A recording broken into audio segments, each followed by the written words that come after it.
Pag-aalaga ng native chicken ba ang gusto mo na malaki ang kita? Ito, ibabahagi ko po sa inyo ang aming ginagawa rito sa aming farm. Katulad po nito ng inyong napapanood, kinayod po ng niyog yan. Ayan po ang aming ipinapakain.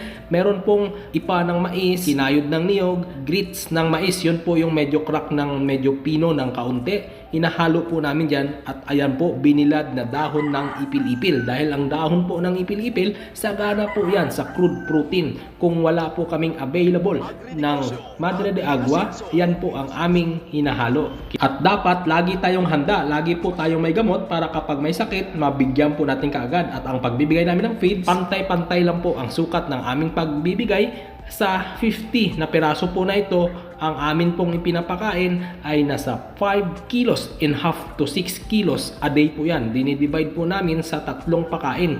Kaya ang bilis lang po nilang lumaki. Ayan po, more than 1 kilo na po ang bigat ng mga yan. Kaya ready to dispose na rin po ang mga ito. Kaya every week almost o 3 beses sa isang buwan po ay nagdi-dispose po kami ng mga aming alagang native chicken. At hindi po bumababa sa 20 na piraso every time na magdi-dispose po kami. Ayan po, more than 20 na piraso po yan.